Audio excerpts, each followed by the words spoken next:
د عامه روغتیا وزارت تخنیکی مرستیال ډاکټر پیدا محمد پیکان د دوشنبه په ورځ کندهار کې د کرونا وایروس د درملنې د یو سلبستریز روغتون د پرانیستي پر مهال رسنوي ته وویل چې د هیواد په کچه له پاکستان، ایران او نورو هیوادونو سره د سرحدي سیمو او بندرونو سربیره د دغه ناروغي د مخنیوي او درملنې لپاره په ټول هیواد کې 3450 روغتونونه او 10,000 رضاکاره روغتیايي کارکونکي موظف شوي چې په دې توګه هیواد کې د کرونا په وړاندې دوی بشپړ چمتووالی لري او تر اوسه د کرونا ویروس د دوی په کنترل کې دي. و بخش سرولانس که یک بخش بسیار مهم است که در سطح مراکز تا سطح جامعه ما حدود 30,000 کارمندای رضاکار صحی داریم، 3,450 شفاخانه و مراکز صحی در سطح کشور داریم. در کل گیزی آمادگی موجود است برای آگاهی عامه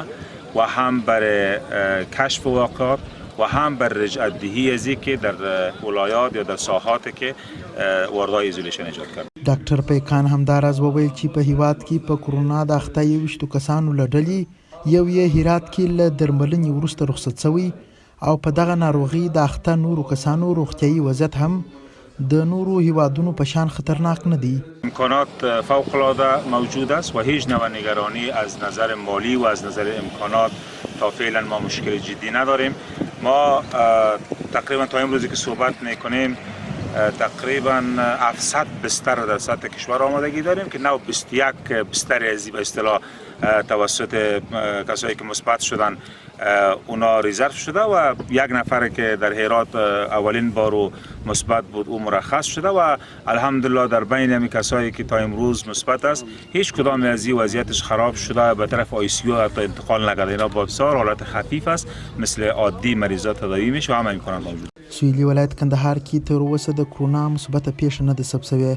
خو روغتیايي مسؤلین او روغتیا پالان یې له خلکو څخه غواړي چې د شکمونو نښو په لیدلو سره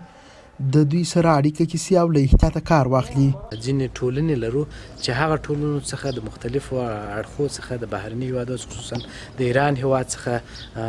مسافرین راځي، موږ د هغوی سره همغږي مجالس هم نیولي، بیا هم غږ کوم پر دوی باندې پر هوټلونو باندې تجمع پر مرکزونو باندې چې داسې ناروغانو سره پیښیږي یا داسې مسافرینو سره پیښیږي چې فقط شکمنه پیښه یې لطفا موږ په جریان کې کوي چې موږ لاس په کار شو. خپل ژوند په خطر کې اچولی دی او د انسان لپاره تر ټولو مهم ژوند دی. موږ خپل ژوند په خطر کې اچولی دی او د ژوند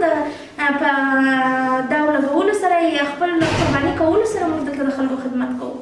د کرونا وایروس د مخنیوي په موخه له تیرو 3 اونیو راهیسې